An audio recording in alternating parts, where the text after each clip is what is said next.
Computer আর মানুষের মধ্যে একটি পার্থক্য হলো মানুষ অনেক ভাষা বোঝে, আবার একটি ভাষার অনেক সাংকেতিক চিহ্ন থাকে, কিন্তু কম্পিউটার 0 আর 1 ছাড়া কিছুই বোঝে না।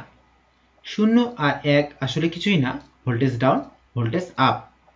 মানুষের ভাষাকে বলা হচ্ছে হিউম্যান ল্যাঙ্গুয়েজ, আর কম্পিউটারের ভাষাকে সাধারণভাবে বলা হয় মেশিন ল্যাঙ্গুয়েজ। কম্পিউটারকে কোনো কিছু বোঝাতে গেলে তা অবশ্যই 0 আর 1 দিয়ে বোঝাতে হবে, কিন্তু সবকিছুকে 0 আর 1 দিয়ে প্রকাশ করাটা সহজ কাজ নয়।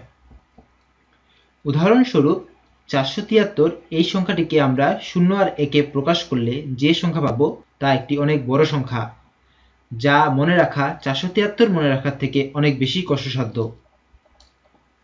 তাই প্রয়োজন হলো এমন কিছু যা হিউম্যান ল্যাঙ্গুয়েজকে মেশিন ল্যাঙ্গুয়েজে রূপান্তর করবে। এই প্রয়োজনীয়তাই প্রোগ্রামিং ল্যাঙ্গুয়েজ তৈরির প্রথম ধাপ। 0 আর 1 ব্যবহার না করেই প্রথম যে প্রোগ্রামিং ল্যাঙ্গুয়েজ ডেভেলপ করা হয় তা হলো অ্যাসেম্বলি ল্যাঙ্গুয়েজ। তার মানে কি কম্পিউটার হিউম্যান ল্যাঙ্গুয়েজ বোঝা শিখে গেল? না, তা নয়। তাহলে হিউম্যান ল্যাঙ্গুয়েজকে মেশিন ল্যাঙ্গুয়েজে কনভার্ট করার জন্য এক ধরনের কনভার্টার ইউজ করা হয়।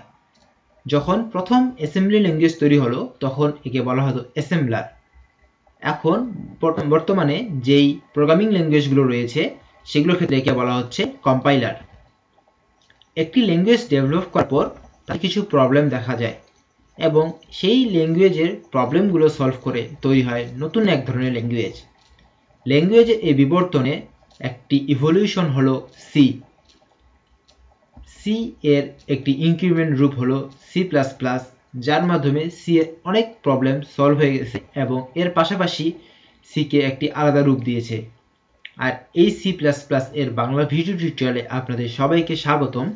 আমি Mohammad Sharif Chowdhury, BSc in CSC, Haji Mohammad Anis science and technology university, Dinajpur.